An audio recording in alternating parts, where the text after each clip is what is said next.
What if I told you that the secret to consistent trading profits lies in a strategy that 99% of online gurus would laugh at and call unprofitable? It sounds crazy, right? We're all bombarded with ads showing massive, life-changing wins, Lamborghinis, and charts that shoot straight to the moon. They sell you the dream of turning $1,000 into $1 million overnight. But here's the uncomfortable truth they won't share. That approach is a lottery ticket, not a strategy. It's designed to keep you chasing, losing, and coming back for more of their expensive courses. Today, we're pulling back the curtain on a method that's the complete opposite. It's not flashy, it's not glamorous, and it won't make you a millionaire by next Tuesday. But what it will do is build your account steadily, reliably, and with far less stress. This is the strategy that professional traders use in the quiet of their offices, while the gurus are busy shouting on social media. It's time to stop chasing jackpots and start building real, sustainable wealth. So what is this unprofitable strategy? It's a method I like to call inefficiency scalping. Don't let the name intimidate you. The core idea is incredibly simple. Instead of trying to predict huge market moves, we focus on capturing tiny, predictable profits from small, overlooked market inefficiencies. Think of the market like a giant, rushing river. The gurus tell you to try and ride the biggest, most dangerous rapids, the volatile breakouts. It's thrilling, but the chances of capsizing are incredibly high. Our approach is different. We're going to ignore the rapids. Instead, we'll focus on the small, consistent eddies and currents along the riverbank. These are tiny recurring patterns and price discrepancies that happen hundreds of times a day. They're too small for the big hedge funds to care about and too boring for the retail crowd chasing lottery ticket trades. And that's exactly why they're our golden opportunity. These are high probability setups that offer small but very consistent wins. Let's break down what these inefficiencies look like. One classic example is exploiting the bid-ask spread in less liquid assets or during specific times of the day. The bid price is what buyers are willing to pay, and the ask price is what sellers are willing to accept. The gap between them is the spread. Normally, the spread is tiny. But sometimes, due to a sudden drop in liquidity or a temporary order imbalance, this spread can widen for a fraction of a second. An algorithm or a very quick manual trader can place orders to simultaneously buy at the bid and sell at the ask, capturing that tiny difference as pure profit. Another example is statistical arbitrage, where you find two highly correlated assets, let's say two major bank stocks that almost always move together. When their price relationship temporarily diverges, one goes up slightly while the other doesn't. You can short the outperformer and go long on the underperformer, betting on them snapping back to their historical average. The profit on each trade is minuscule, maybe just a few cents per share. But when you do this over and over, all day long, those cents add up to a significant, steady income stream. This is the opposite of a get-rich-quick scheme. It's a get-rich-slow and steady system. Now you're probably thinking, this sounds complicated. Do I need a supercomputer and a PhD in math to do this? And the answer is no, not anymore. While high-frequency trading firms do this on a massive scale, the principles can be applied by retail traders too, especially with modern tools. You don't need to be executing trades in microseconds. You can look for slightly longer-term inefficiencies. For example, some assets consistently show a slight dip in the first 15 minutes of a trading session before recovering. It's not a massive crash, just a small, repeatable pattern. Instead of trying to catch a huge breakout later in the day, you could focus solely on trading this small, predictable morning dip. Your target might only be a 0.1% or 0.2% gain. The gurus would laugh at that. They'd say, why risk your capital for such a tiny return? But here's what they miss. The probability of that small pattern playing out might be 70 or 80%. Compare that to a breakout trade, which often has a success rate of less than 40%. Which would you rather take? One trade with a low chance of a big win, or 10 trades with a high chance of small, consistent wins? This brings us to the most crucial part of this strategy, the psychological shift. You have to completely change your definition of a good trade. Our brains are wired by dopamine hits. Seeing a huge green number on the screen feels amazing. A small win? Not so much.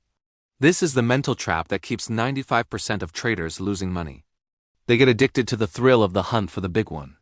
To succeed with this boring strategy, you have to disconnect from that emotional roller coaster. You have to learn to love the process, not the outcome of any single trade. Your goal is not to hit a home run. Your goal is to get on base again and again and again.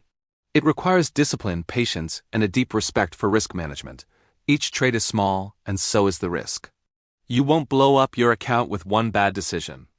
Instead, you build it brick by brick, profit by profit. It's about becoming a professional operator, not a gambler. Your trading journal becomes your best friend. You're not looking for exciting stories.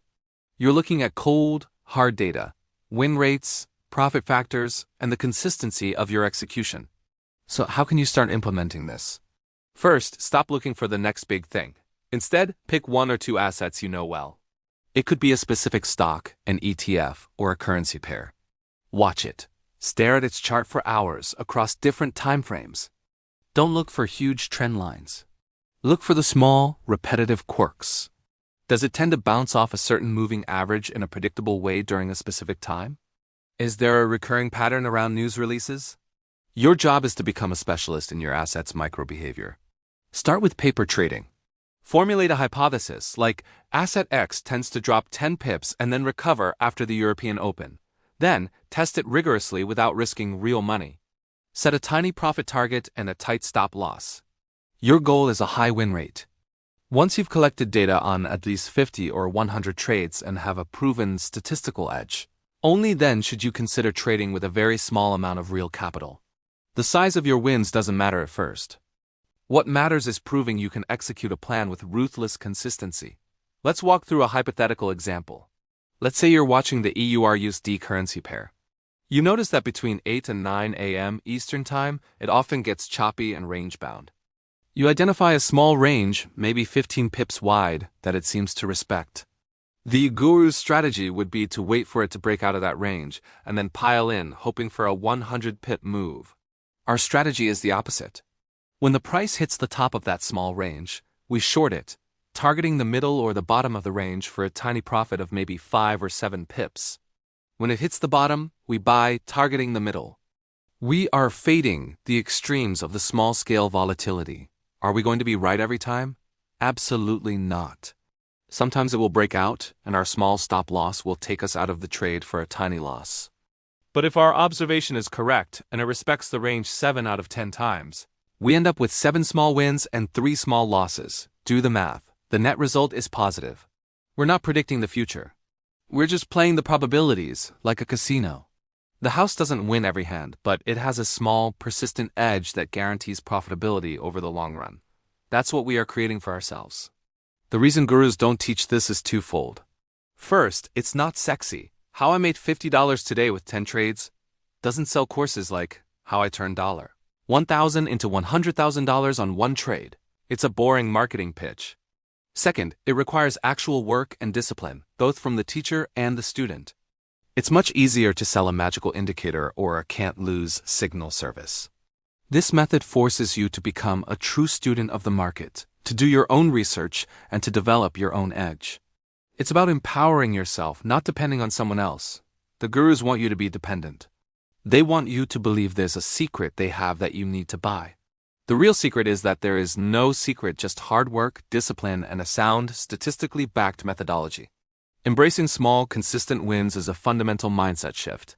It's about moving from a gambler's mentality to a business owner's mentality. Your trading account is your business. Each trade is a calculated business decision designed to generate a small, consistent revenue stream while minimizing operational risk. So I challenge you to try this. For 1 week, forget about hitting home runs. Forget about finding that one perfect explosive setup. Instead, open your charts and look for the boring stuff. Look for the small, repeatable patterns. Set a profit target that feels almost ridiculously small and a stop loss that is just as tight. Focus only on executing your plan perfectly and see what happens. You might be surprised to find that at the end of the week, your account is actually up. It might not be up by a huge amount, but it's up. And more importantly, you will have done it with less stress and more control than you ever thought possible. This is how you build a foundation for a long-lasting trading career. This is how you move from the 95% of losers to the 5% of consistent winners. The path isn't through flashy shortcuts, but through the disciplined execution of a boring but profitable strategy. Thank you so much for watching. I know this goes against a lot of what you hear online, but I truly believe it's the most realistic path to success. If this perspective resonated with you, hit that like button and subscribe for more no-hype trading content. And I'd love to hear your thoughts in the comments. Have you ever tried focusing on smaller wins? Let me know your experience. Until next time, trade smart and stay disciplined.